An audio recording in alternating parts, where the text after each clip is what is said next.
Constructing your life is about much more than just building a bank account. Each week, join real estate entrepreneur and mindset coach Austin Linney as he interviews guests who are constructing their dream lives and impacting the world around them on a daily basis. If you're an entrepreneur or wanting to start a business, or you just want to hear motivating stories of how others have overcome the odds, you are in the right place. And now for your host, Austin Linney. Guys, welcome back to Construct Your Life. This is Austin Linney here, and I'm going to try to do it. I swear, guys, I'm going to give it my best effort. We have Ganga. Did I get it? Yes. And Jen. Boom. Got it. Yeah. So this is perfect, guys. We just met like 5 seconds ago. Thank you, Oscar and Jermaine, my amazing friends. I love those guys. And they said, you need to talk to these ladies. And so in true fashion, literally, guys, I'm going to learn like you learned. So I'll let y'all tell your story and we'll kind of go from there and see where it takes us. I can start, I guess. Yeah. So hi, everyone. I'm Jen. And the reason that I was really excited to be on Austin's podcast is because I should talk to you actually. So why I'm excited to be on your podcast, Austin, is because I saw that you do both construction, real estate, but then also huge focus on personal development, which is what brought Ganga and I together. So not only did we both work in financial services and even at the same syndications company, but we actually met at a personal development program. And now we do two things together. One is we consult syndications companies, which we can talk about a little later. And then we also do performance coaching. And specifically, we also offer performance coaching courses for people in the financial services industry. But Ganga also does a lot of other courses focused on many different audiences outside of the professional field. So I think we have a lot to talk about. Yeah. So here's the deal. I'm going to make it super clear. I don't care about the syndication stuff. Out the window. We're good. I've had enough syndicators on the thing. If you don't know what syndication is, YouTube it, you'll be fine. Thank you very much. Okay, let's talk about what actually matters, which is the performance stuff. Because now my blood's tingling. So, what other courses? Just so I can get a framework. What other courses? What kind of stuff do you focus on? So, performance at work, performance in relationships, performance for kids, so that they can have better relationships with parents. Performance with inter-family friends dynamics. So communication, lots of resiliency, knowing current market conditions and what's going on the planet, how to build resiliency in communication so you can get out of any situation, you can create new situations that are favorable to you, no matter what's going on. So no matter what the world was like, there was someone making money, there was someone creating opportunities, no matter what was happening. And that is something of interest and importance to both Jen and I, that we are out to share with the world, that no matter what happens, you can be resilient and you can create the right environment, the rich environment that you're out to accomplish, and you can keep going. So nothing can stop us no matter what's going on. Yeah. So I have like a friends list that I keep where it's like ranked from 1 to like 10. I think that everybody else just got kicked out and we just put y'all at the top of those lists because hear me out. And that, you know, what's interesting, you said all those things, but the most interesting one was the family and friends. Right. And what's interesting to me, and I don't know how much y'all know about my story, but I was a meth addict and a cocaine addict in my early 20s, and I was homeless. And then I was an alcoholic for 20 years and been sober 2 years and 3 months, and I've lost a bunch of weight. And what people don't understand about addiction, right, is two things that are very interesting, right? I didn't do 12 steps. I just quit. Is that it's not the drinking, it's not the drug use, it's their identity is wrapped up in that so much that they don't know who they are separate from that. So the thought of stopping scares the shit out of them. But that's not the biggest problem, because you can do that on your own. The biggest problem is the people that are closest to you in your life only know you as that person. So they don't know how to react to you, and they don't let you change, and they hold you hostage against that identity. Yeah, because it's convenient. Yes. It's convenient. It's what we've trained them to do. How can we untrain them? How can we create a brand new identity. I have been in codependent situations a lot, and I came out of it. And I had to create my identity from scratch. And every time there was a new low, right? And then a brand new high, and then you're at the bottom of the next rung. So you choose to develop yourself, you reach a point, then in the next level, you're again at the bottom. So what I realized was that me being hooked on what's important to someone else, or what another person's triggers are, or another person's opinion is, or their lifestyle, and how they try to convert me into theirs. And I keep standing for, that's awesome that you have that life and you're doing that. Well, I don't want to do that. And here's why. And then they'll say, oh no, take a little bit of weed. It'll make you sleep better. And I'm like, no, thank you. There's 100 different ways I can figure out without help from outside sources. The body naturally does certain things, and I would like for it to be natural. So yeah, we had a guy on our other podcast, which now y'all are coming on as well too, because you're gonna dive to meet my co-host, master's in philosophy, written 12 books. Just the mind is like an encyclopedia. But we had a guest come on who's is my client in the Airbnb space and a good friend, a big investor, and he's an interesting cat. Like he is, like his goal this year was to make more money and do less. Like he's a Jedi, like a weird. And he said something. He said, I think the number one issue in America, mainly the Western world, is that we live other people's injected values into our life. And it was one of those statements that it really makes you think. And so the thing I've been wrestling with is that, okay, let's say a 26-year-old, right? I'm just using an example that everybody can wrap their head around, buys a Lamborghini, right? What's the first reaction that we have? Well, douchebag. Like douchebag, you're trying to show off, right? But hold on.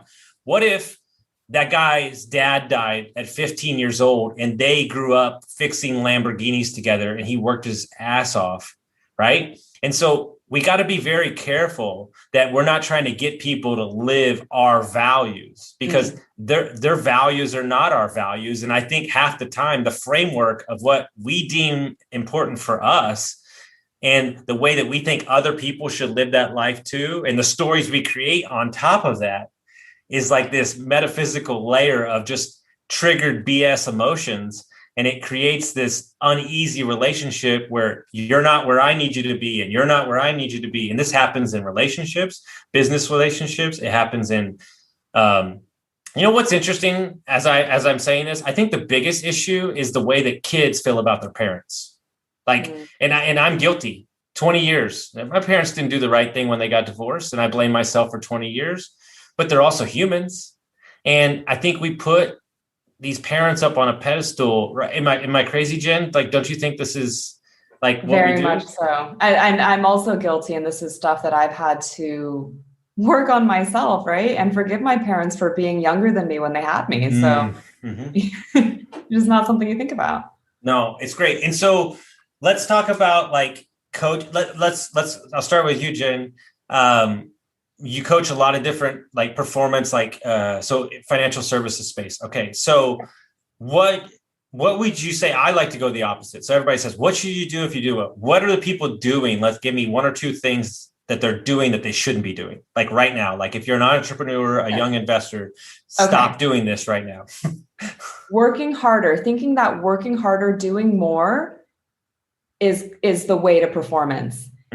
It's actually removing what's in the way. What is causing the resistance to take those big, bold actions that actually move things, that actually make the massive difference, that may put yourself at risk? What's stopping is actually more important, getting that out of the way than doing more on top of something that's causing resistance or blockage. Agreed. And what I try to tell my coaching clients is, I don't like, you think that time in the seat, right? What I call it, like time in this chair, like time in your schedule is going to make you successful. No. How effective are you? How potent are you in that time? And that's what matters. And like, if you talk to my mentors, they can do, I got a guy who he does 550 transactions a year, no marketing, one assistant, 4 different companies. and he spends 3.5 hours a day working on his business. Like, Wow. And he's like, you don't need, like, yes, when you're in it, when he's in the middle of those 3 hours, it's banana balls. But then he's like, but like after that, it's like, I'm with my kids, I'm taking them to soccer. Like, it's very important to him. And these are the people that I follow, that I want to model my life out. I don't care if you make $1 million a month. If you can't be a well-rounded human, if you can't be a whole, as we call it, a whole life millionaire, then there's really no point in even paying attention to you.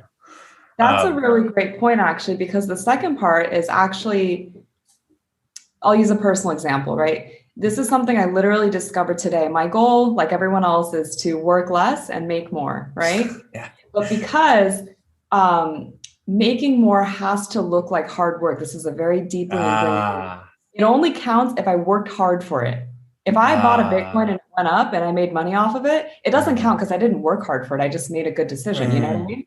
And so Ganga and I were literally going over my finances, like how much money have I made this year so far? Mm-hmm. And it's more in April than it's been like some years, So I'm doing probably the best financially that I've ever done in my life. And it's only April this year. But because it didn't look like I had to work really hard to earn it, my brain didn't see it. It didn't count. And also, could that be just a byproduct of you working on yourself so much that it feels like it's less work? It's possible. And it's also because I worked really hard before to plant a lot of seeds that finally came to fruition. So It didn't feel like I earned it now. Yeah. I mean, dude, we're literally in the process of building like 4 companies. And everybody's like, I don't know how you do it. And I'm like, because I've been working on it for 21 years. Like now it's like, it's all relative. I can I can pull apart my week and like today's podcast day and then the next day. And so, and that's what people don't understand. You can do it all if your priorities are set in the right direction. And, there's a great guy, Anthony's my other co-host, Logan Freeman out of Kansas City. And so last year he bought $130 million worth of multifamily last year. And he has a podcast 100% centered around him buying $100 million this year and working half the time. Nice. And so he's tracking it, like everything. And he's keeping like blog about it and showing him that like you just working doesn't mean that you're getting anywhere, because I think the perception that, and I'm just as guilty of it. The perception of working is actually what people are after, not the trappings of the work. Not they don't want the results. They're actually more worried about how does it look from the outside in. Yeah, I can so relate to that. Yes. Yeah. Yeah. Well, what do we say? And I'm trying to catch myself because this is what I do. You're busy. Well, what are you doing? I'm busy. Like that's and like, Andy Friselli's like, no, stop saying that. Like, we get it. Everybody's busy. Like, but that can't be your tagline. Like, are you happy? Like, yes, I'm happy. Like, and even my girlfriend, right? She's like, we were in Costa Rica for like 8 days. And like, I was doing a little work, but nothing crazy. And she's like, you're miserable. And she's like, you're actually better when you like have put in a full day. It's just who I am. Right. But that doesn't mean that it has to be 8 hours. It could be 3 hours. But if I've got that in, or I've got my workout in, then I feel better. But it's more importantly, like right now, the season for me is like, it's go time. Like we were building out a factory, like there's a whole thing. And so, and guess what? In a year from now, there'll be a different part of my season where maybe I don't have to do what I'm doing and I can take off a complete Friday and all these things. But what I do for me, and I'd be interested to hear your take on it, is I front load my schedule. So for me, Monday, Tuesday, Wednesday are my busiest days of the week. And then Thursday, Friday is pure wild card. Like I'll go play golf. We're writing a book, like a book's getting written. Like that's kind of like meetings to clean up like business stuff. And like Monday, Tuesday, Wednesday are just coaching, podcast, and like very big meetings. And it really gives you the freedom to kind of like shape your week or like take off a long weekend and stuff. I'd just be curious to hear your thoughts on that, ladies. So I'll answer a little bit of that and Jen will answer some of it as well, I guess. So Yeah, I do a little bit of work every day so that I don't forget to work. I'm joking. And my plan is to make whatever my goal is before 9 a.m. And that way, the rest of the day is my own. And it's always early morning somewhere else on the East Coast, and it's nighttime somewhere else. So I feel good about it that I've done my work before a certain time. And I was joking yesterday with Jen. Yesterday I was feeling kind of like I didn't do much because I spoke to only 7 people. And and she was saying that, yeah, look at our lives. We speak to 25, 30, 40 people a day. And when we speak to less than 5 people, it feels odd. And it's also the American culture. If you're not up to something, if you're not busy as a bee, then maybe something is wrong. If you're taking rest and a nap, it's like, are you okay? Are you sick? You should take better care of your health, you know? It's like you can't rest in the middle of the day so that you can stay up all night working, right? So for me, I do what it takes, and I look at discipline differently. So discipline is just you call the shot. You say you're going to write a book, and you write the book is discipline. Not because you're getting up at 5 a.m. because you're supposed to get up at 5 a.m. I once had a client who was telling me, I want coaching to get up at 5. And I said, okay, so when do you sleep? 2. I said, it doesn't make sense. So it has to make sense for you. That's why your body is not willing to perform. Because for you, getting up at 9 o'clock makes sense. And then having the meeting. So I said, what if you did everything you need to do early in the morning, the previous day? And then he was like, wow, I never thought that. I never thought you'd give me an out of the box solution. I thought you're going to just help me figure out getting up at 5. I said, no, think of it. There's a reason your body is not cooperating. Yeah. And if you keep running it down, it's going to tell you, no, let's not do any of this. Let's go and work somewhere else. And that's what happened to him. He had to stop all the businesses he was doing and go work somewhere else. So it's powerful when you don't listen to your body and your body is trying to communicate something to you. And to observe that, right? Yeah. Dude, there's a guy I met in town. He works for Aubrey Marcus' gym in Austin, and y'all coach, so you get it. But I coached for free for a long time, but now I'm coaching, and it's a lot. You do like 10 coaching calls in a day. I like to bang it out on Mondays, and I didn't realize how much the energy was affecting me, like even though I don't have attachment to it. And I just wasn't feeling, I was really struggling at the early part of the year. And I met him and I said, look, I need a massage. Like I'm just not, like, something's not right, And so long story short, he comes, we hit it off in like 2.5 seconds. He's like, my clients are the best. Like, I don't even know how I get to work on you and blah, blah, blah. And so he's a massage guy, but he's a body work guy. So he's a body energy, like does all that stuff. And so he did it for like 6 weeks straight. And now it's like probably every once a week or like every other week. But I realized that my buddy said this, who's a healer out in LA, like healers need healers. And so for me, we turn off the phone for an hour and a half. We listen to meditation music, and it's the weirdest thing to describe, but I literally feel like I meditate for like an hour and a half. I drop down like 9 consciousness. I close the loop on like everything I've been thinking about. And when I get out of there, my girlfriend's like, I don't even know who you are. Like your face is different. Your energy is different. And like, it literally like changes my life. Well, somebody told me, right, that I interviewed this woman I really respect. If you change the perspective, right, and you say that this is an investment that you have to go help more people or to be the best version of yourself, then the whole narrative switches. And I think we as humans, especially in America, we don't do that enough. We don't realize that, let's say it's free. Let's say you worked all day and at 4:00 you need to go out for a 45-minute walk just to reset. Like that alone can change your whole rest of the week. But we don't do that. That's not what we do. Because we're made to feel guilty. Yeah. It wasn't part of the plan. So we can't just go for an hour or two and take a break and come back, recharge so we can do 10 times as much in a short amount of time. Right? Mm-hmm. So Yeah, and there's so many things about letting go, like what you said. You close the loops, you're letting go of things, and it recharges you. And to do this work, we need to protect ourselves and our energy so we can be more of service to people. So how to differentiate between our energy and their energy, and put their energy out there and ours here, and to coach in a way that makes a difference, but then also holds our ground, because we are the stronger person in those hours when we coach. And what people don't tell you about is by actually saying no and creating boundaries, the commodity that is you goes up. Yes. That's what young entrepreneurs and investors don't understand, is that you want to take on all the business, but you got to make sure it's the right business, right? And I'd be interested, Jen, I want to dig into this Bulgaria thing a little bit. Where did you live before that?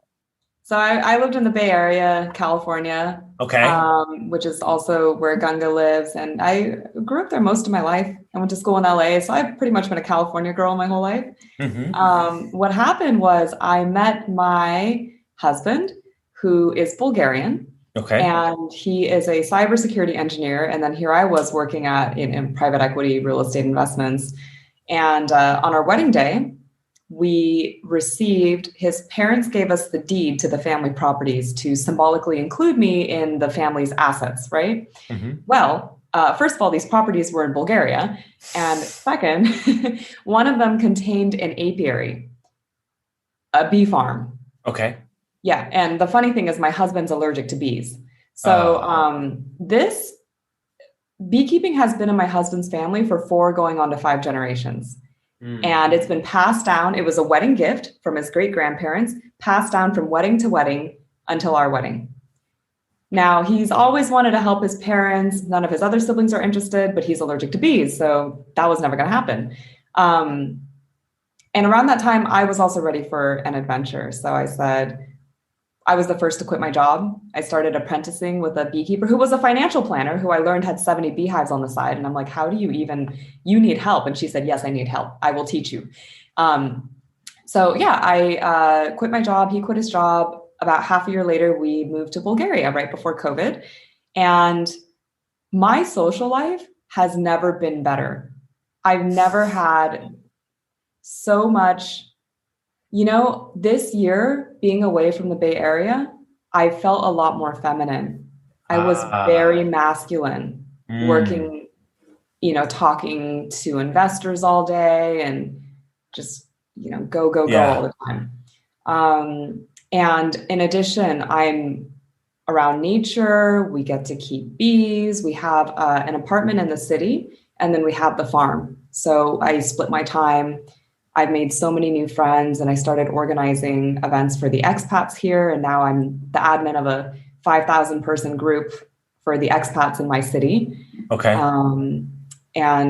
Just caused the community to, still be active, even though we were in lockdowns and COVID, and get myself some friends too, since I was new here. So private equity to a beekeeper. So there's a couple things there. Yeah. Did you know that Damon John is like obsessed with bees? No. Yeah. He has like a bee farm. Like you should totally look into it. Like he's talked about it. It's like a big deal. Like he is like all about it. But what's really interesting, right, is I have a friend, a good friend, a mentor of mine who trains high executives you wouldn't think it because he barely wears shoes or a shirt ever. But he's a trip, dude. Like he's a trip. But long story short, he lived in the Bay Area for 25 years. And he lived in a a $1.7 million penthouse apartment, the whole thing, whatever. Nice. They live in Maui now, like literally left like the month before COVID and just decided to stay. So, but the reason I tell that story is to tell this. He said that what he couldn't deal with anymore, even though he was highly successful in business, is the dichotomy between me living in my $1.7 million mansion and homeless people at the front door of my building. And he believed that we were losing touch as a society in the humans that were hurting, right, in this world. And he said he couldn't be a part of it anymore, even though that he felt that he earned every bit of that place. It just didn't sit right with him. So he moved out to nature and he moved out to thing. And so the first thing I mean, the first thing I'm doing after we start crushing these companies is buying myself land. And we already bought land in Colorado. I already bought land in Colorado because I do large scale Airbnb. So I already bought land. I'm buying land in Utah, and then we're going to buy something in Costa Rica. And then my goal is to live in Tuscany and just buy, like, make my own wine, even though I don't drink anymore.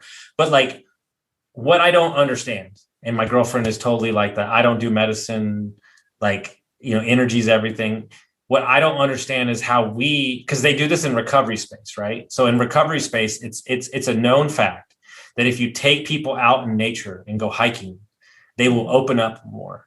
And so I don't understand, as a society, like, I almost feel like as we get older, we revert back to the things we enjoyed as a kid. That's what I really think is happening. Like, I was coaching somebody yesterday and I was like, when's the last time you had fun? Like, you're like 35 years old. Like, when's the last time you had like fun? And I hate, guys, I can't let you into my world. I apologize if I'm letting you into my coaching world. It's very private. I won't use any names. But you know what I told her to do? I told her that she lives, I can't even say that. Excuse me. It doesn't matter. But what I'm saying is, I said, go outside and jump in a freezing lake. And she's like, why? And I'm like, because it's something different. Yeah. Like, everything is mapped out for us. Hey, I'm supposed to do this. I bought the house. I got the good job. I dated, I married the guy that I was supposed to be with, and he turned out to be an asshole. And now I'm rebuilding my life at 35, and I'm rebuilding my life at 38. I'm still not divorced yet. Like, I lost a home. Like, we did all the things that we were supposed to do, and yet we're still wildly unhappy. Yeah. Because who were we supposed to do it for? For somebody else. Yeah.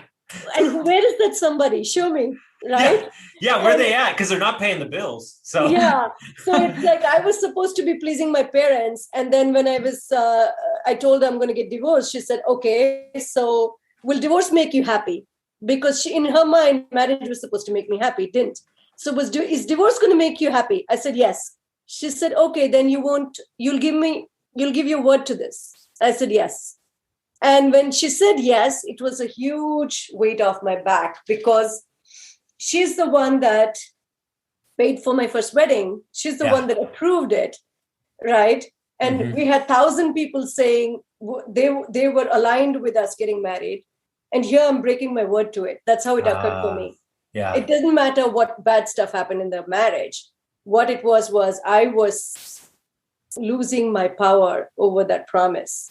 That was more important. Looking good over that promise was more important than the life that I wanted to have that I didn't have. And how do you feel on the backside of that now? I feel great. I feel I found myself. Dude, I feel like we need a marching band. Like, yes, exactly. Yes. Because someone had told me, listen, all the good points. You'll discover who you are. You'll create yourself from scratch. You won't sell out again. And you'll be so much happy, and you'll have so much energy. You'll be true to who you are. Yes. That one last thing that I didn't anticipate blew my mind. Yes. Dude, what happened to me was I lost my job in private equity. 2 weeks later, got separated from my wife, and I got in the car to drive to Austin from San Antonio, and I drove to California. And I went out to Joshua Tree in Palm Springs for like 3 days and stayed in an Airstream with a lady I met who was a painter. And dude, this is a true story. And I was just out there, and I was listening to music, and 37. And so it was a year ago. And this is the first time in my life, like, I didn't need to be anywhere. I didn't need to be something.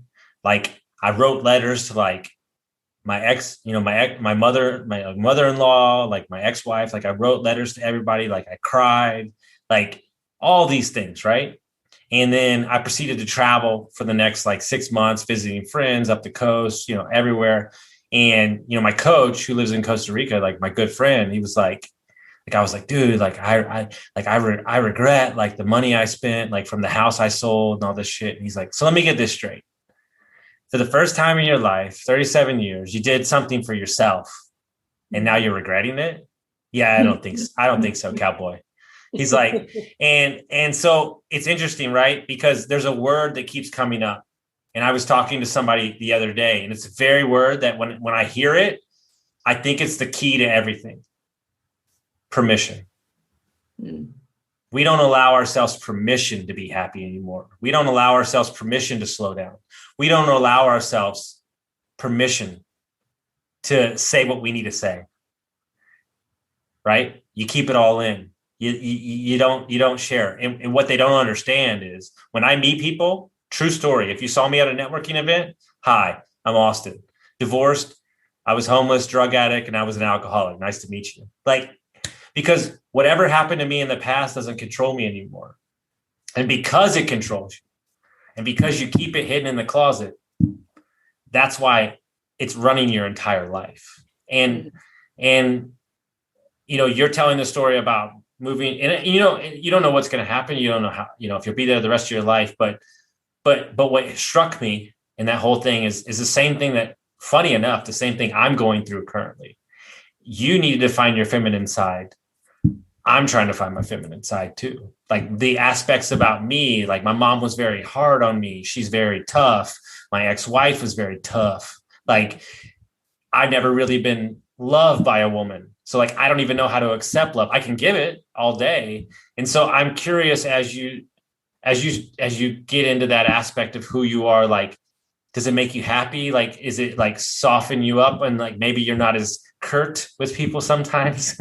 I would say, yes. Last year we had a name for me among my friends. I was Jen, the popular girl, because left, right, and center, I was creating community in the midst of a pandemic where community was the opposite of what was happening. And I think that's actually really my self-expression is I'm a community builder. I love bringing people together. I'm a social girl. But not for the sake of networking. I like networking, don't get me wrong. I really actually miss networking events, like professional kinds. But what gives me the greatest joy is meeting people and helping other people meet great people. So I got to discover that about myself. And now I have a lot of support in this new place and a lot of online friends that I wouldn't have had. Yeah.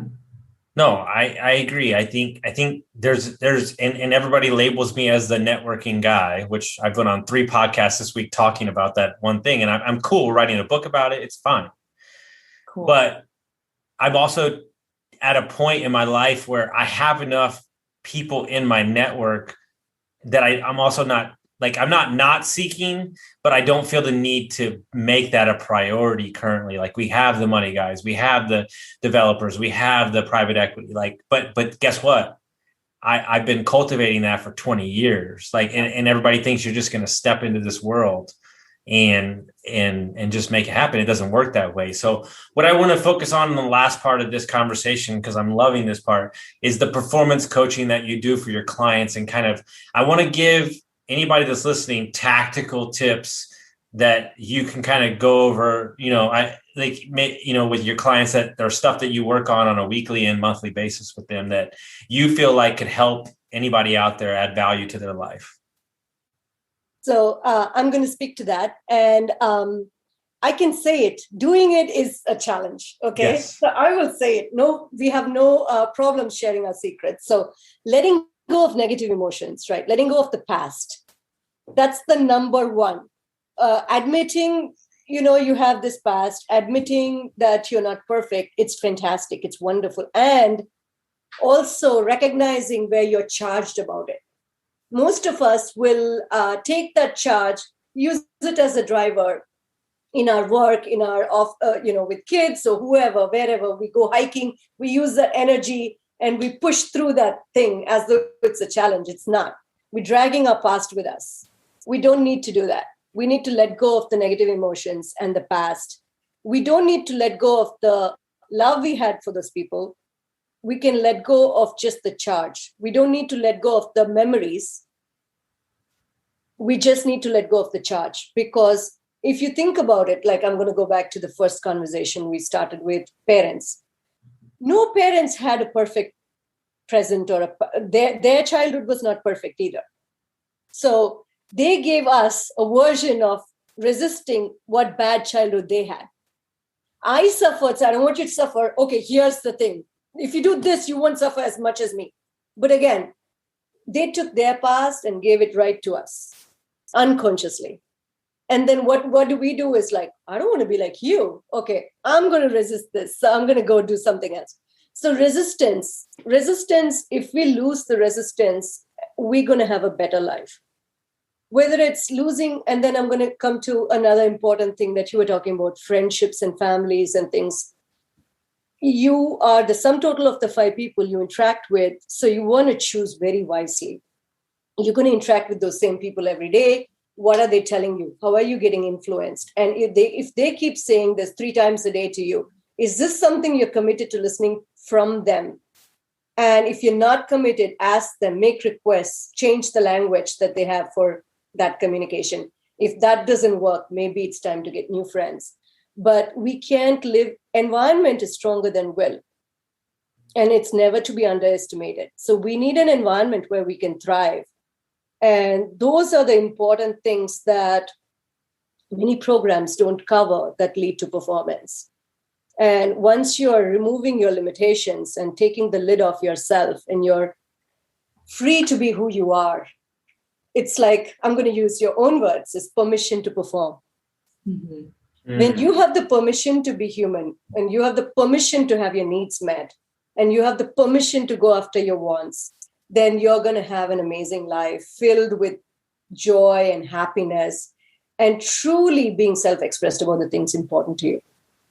Mm-hmm. I was like talking to myself, giving myself permission while you were saying it. So that makes me very happy. Like I feel powerful right now. Jen?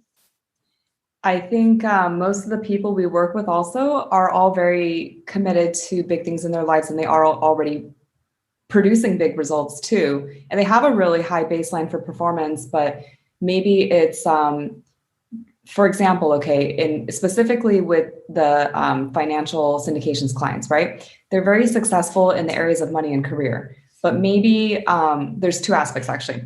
Number one is maybe they would like to be successful in family, in a romantic relationship, maybe in their health or another area, but there's some limiting decision that they made, like I'm not worthy of being loved, or I can't have everything that I want. I don't deserve this. The second you remove that one thing, they already have all of the strategies to be successful in this one area, and they can actually just transfer it over. It's like super easy once you remove that one thing, right? But it's like impossible for them to see by themselves. Otherwise, they would have already done the work. And then the other aspect that Ganga touched upon too is very high achievers are often driven to be that way from a place of pain, the charge that she was talking about. Something so painful happened that they decided they have to be the best at this thing, or they have to prove themselves to the parent who always said they weren't good enough, or whatever it was, right?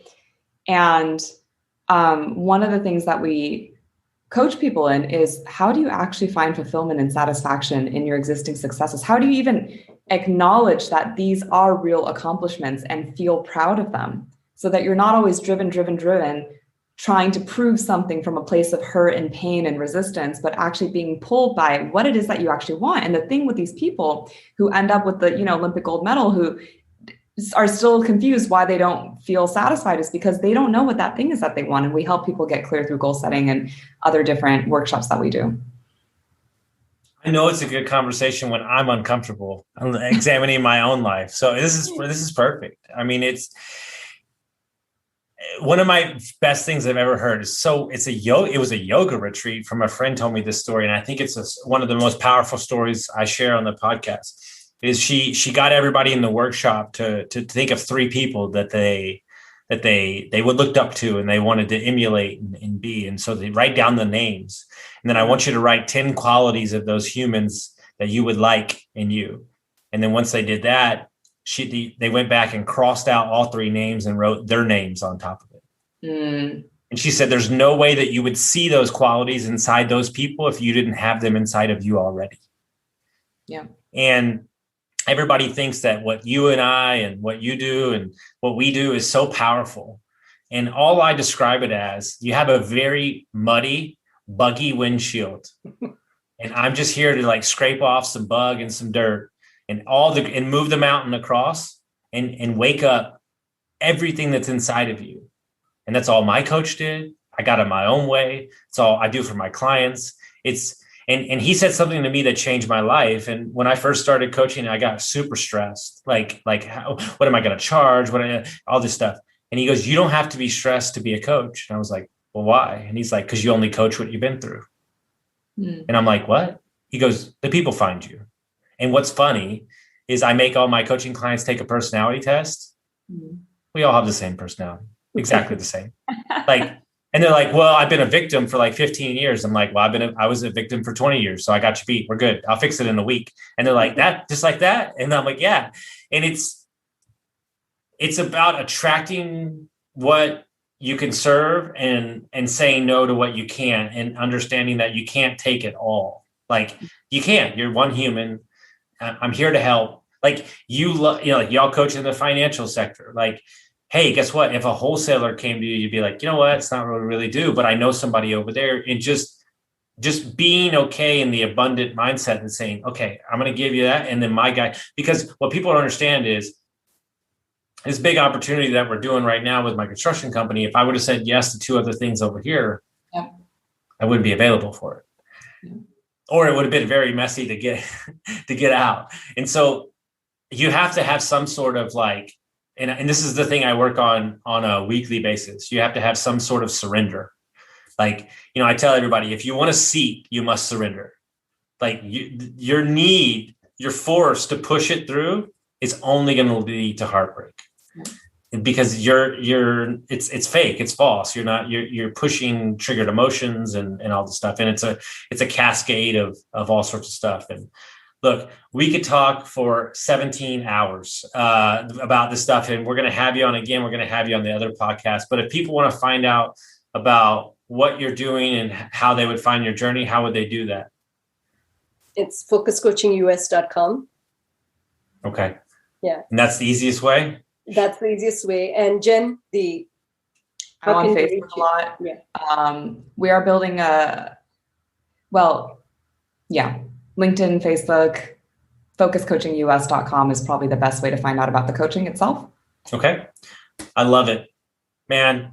Listen, if y'all need anything ever, you need to meet anybody, you need anybody to yell at people, like I'm good. Like I'll jump in there. Like, because it's funny, Jen, what I'm actually doing right now is strategically having meetings with coaches in Spain and Europe and Asia, because I'm trying to grow my brand away from America, not away from America, but overseas. So when I do decide to move, the brand's already there. So that talking to guys in London, Spain and stuff. So I'm very intentional about conversation. So I would definitely love to hear more about the Bulgaria stuff and how we can support that community. Because the guy, the nomad capitalist, he talks very heavy about Eastern Europe, and he's very high on, Georgia and Slovenia and Bulgaria. And he believes that those are the markets that people need to be in. They're amazing humans and stuff and all that stuff. And so I just can't thank y'all enough for coming on. I love this conversation. Thanks for taking the time so much. Guys, if you like this episode, make sure you send it out to your friends, share it with somebody, and we'll see you next time. Thank you, Austin.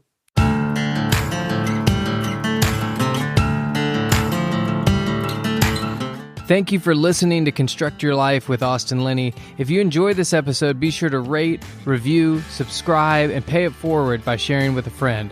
Most importantly, take this opportunity to start constructing your life by taking immediate action on what you learned. For show notes, resources, and more information on one-on-one coaching with Austin, visit constructyourlifepodcast.com.